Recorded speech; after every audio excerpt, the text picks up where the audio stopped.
Okay, so let's see here. So let me just turn my volume up. Okay, so here's the thing. We're going to talk in this coming chapter about economic growth and development.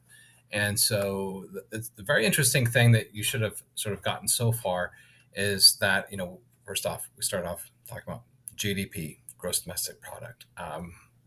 Now, the definition of that measure is critical for you to understand. And the main thing is that you understand we're talking about making real stuff. We're not talking about money. We'll talk about money later. Okay, now we're not talking about money. Now we're talking about real production. And that's what economics is really focused about. It's real production. Money's just paper.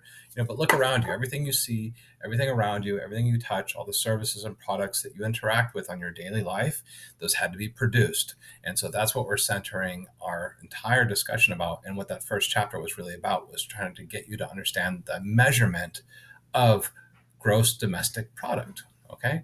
And so this next sections we're getting into are talking about really growth and development. And so again, we're centering our ideas on real stuff, and we're interested to try to look at what drives some countries to be able to produce more things than others, and more in terms of, specifically, let's think of more in terms of per capita. Why? Because of course it's not that interesting to think that a bigger country of course can produce more than a smaller country. So we're going to do what's called normalize. Normalize means we're going to make sort of apples and apples comparison. And how we're going to do that is we're going to take the gross domestic product and divide it by the population. So that we get gross domestic product per capita. And that becomes our measurement, kind of a rough measurement of how much real stuff that people sort of make in a given year. And the one thing that, and I guess we can also think about it, well, if we make it, we're consuming it, and okay, great. The one thing is that we when we do a measurement like GDP per capita, we're sort of covering our eyes to how that product is actually distributed through the society. So it could be the case that you have one, say, tyrant who just runs the whole society, and he collects all the GDP, and you have another that where GDP, where the actual product is more spread out. And so you can imagine that in the sort of in one case where all the GDP goes to one person, there's large populations that are extremely poor and have nothing, versus another case where where wealth is more distributed. And so we're going to talk about GDP per capita in terms of development. And I just want you to, again, to try to dig at how rich a country is comparatively to another country. I just want to sort of seed your mind to show you that this actually does actually have a little bit of a weakness too, because of this, we're not accounting for distributions. And so again, we could have a country with very high GDP per capita that actually has a large group of very poor people. And so that's the case. That's the weakness. But in general, we're going to think about GDP per capita as our measurement of development, economic development. And so that's what we're centered on. And now the question of what actually drives economic development. And really, I'm going to tell you something. There's really, when we talk about GDP per capita, there's really only one thing, and that is technology. Okay, so let me just show you a graph real quick. This graph is super cool. This graph is actually of what's called the Malthusian trap, and that's a very key sort of technical word. I'm going to describe it for you. So the Malthusian trap, it says this. So what do we have here? We have income per person. Okay, that's what we have here. And if you go back in time, so this is going back, this is around the birth of Christ, and you go back thousands of years, we see that income per person, what do you notice? It's pretty constant, right? So it's fairly constant. In other words, but what we see is that it drops. There's periods where it drops below and then comes above and drops below and comes above. And there's almost this asymptotic line, right? Well, what's going on here? What's going on here is that first off, look when this takes off. This takes off right at the Industrial Revolution. So the Industrial Revolution was actually started with the creation of the steam engine. You should know this. It started in England with the creation of the steam engine. And what did that do? What did that do?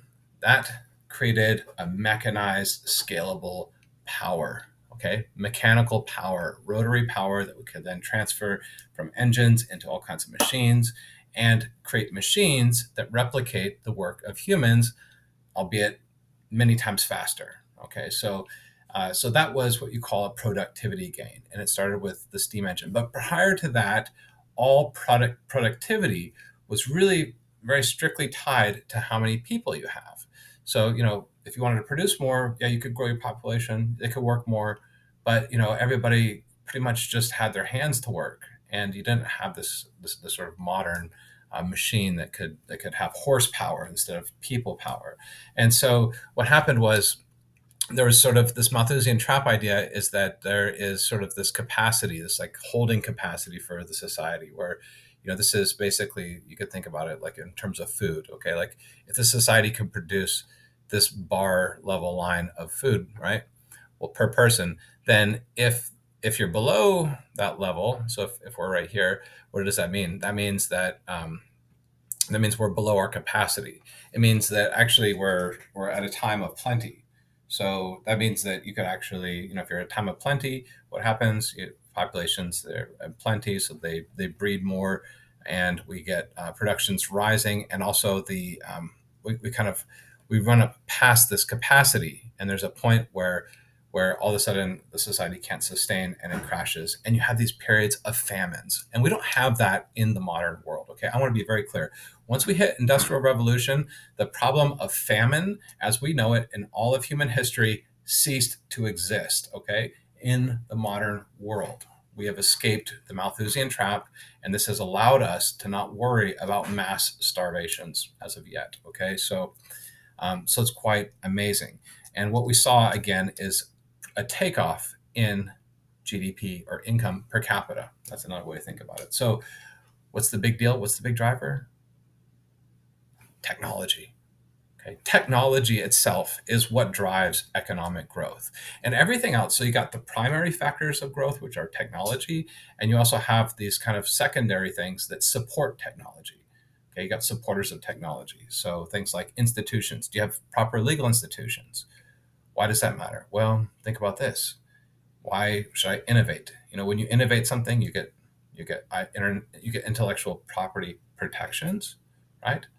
So if you innovate, that's the incentive, is that I can get these intellectual property protections, and people can't necessarily just come in and copy me. If everyone could just copy me, then if I innovate, I spend all that energy, somebody copies me, why would I care to innovate? It deteriorates the incentive for innovation. So innovation itself is pushing technology forward. Okay, so pushing technology forward is what's driving this long-term growth. This is what we're talking about, and it's all driven by technology. Technology itself, or secondary things like institutions that support technological development. Okay, so that's the key point. It's all about technology. And what we're talking about in terms of growth and development, we're talking about this over long periods of time. Okay, very long periods of time. So we're not talking about the GDP. So you're going to hear, especially in this coming election cycles, oh, GDP grew or fell by this percentage or that. And so you hear economic growth getting tossed in, but these are not really economic growth concepts. Okay, there's going to be two sort of ways that we're going to talk about GDP evolving. One is going to be this long run growth trend, and the second is going to be business cycle fluctuations. And they get confused a lot in popper, sort of in the news and the media and that sort of thing. So I just want to clear up our head. We're talking about growth over very long periods of time. Okay, this is long-term economic growth being driven by technology. It's what causes GDP to rise up over long periods of time, and we have cyclical fluctuations around that trend in the business cycle. Okay, that's going to be very different. So we'll talk about cycles later. Right now, we're going to talk about growth, and I'll tell you what the growth idea is.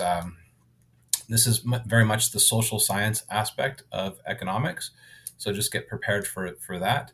You can already tell, we're looking at these very big, very long horizon ideas, and this is where we're centering our discussion. We will so this is going to be less relevant to straight business topics. Okay, this is more social science of economics. We will return to the business cycle. The business cycle, the fluctuations that I talked about, that's going to be where you're going to make your money in the business world and where you can make economics actually work for you in the business world. Right now, we're in social science land. I just want to make sure that that's clear. Okay. So, with that context, I hope you really do enjoy this chapter because it explains and talks about, why we're not sitting around a cave right now.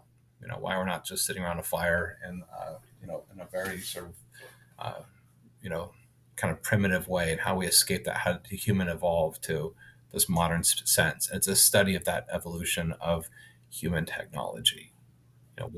Why does technologies come up? The revolutions that happen, the consequences of revolutions. This is what we're talking about. Okay. So it's an exciting thing. It's a big picture kind of topic, and I hope you enjoy it. I'm trying to see, is there anything else I want to say? No, actually. Oh, I do want to say one other thing. One last thing is the other thing that we're going to talk about is, you can think about why are some countries rich and others poor. So this is from the World Bank, and I just wanted to show you in 2022. This is a modern. This is the year. We see richer countries in darker blue. You see the United States, Australia, Europe. You got Europe, Saudi Arabia. There's a couple Asian tigers in here. You've got Korea, South Korea, Japan. There's 33,000 a person. You see, so there are. This is actually the current distribution of wealth in the world.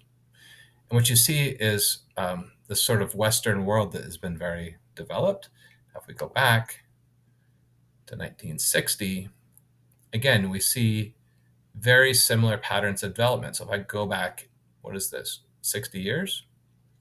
60 years ago, I see that the distribution of wealth actually is fairly consistent in terms of who's rich and who's poor with the world today, except a couple of the Asian tigers that had come up in the 90s. There are a couple new countries who joined in the prosperity of modern economic growth, but vast portions of the world have not enjoyed the prosperity of economic growth, of modern growth that I talked about with that Malthusian trap. There's big swaths of the developing and least developed countries that are still facing the threat of mass starvation and other things like this. So, and those countries actually haven't. There's not been a lot that's changed. And so, another topic is, trying to understand why don't we see, these countries, these poorer countries, sort of rising up in terms of their, why do they stay poor? Those are other types of questions that we can also answer. So that's it. I'll leave it at that. So just please, I hope you enjoy this chapter.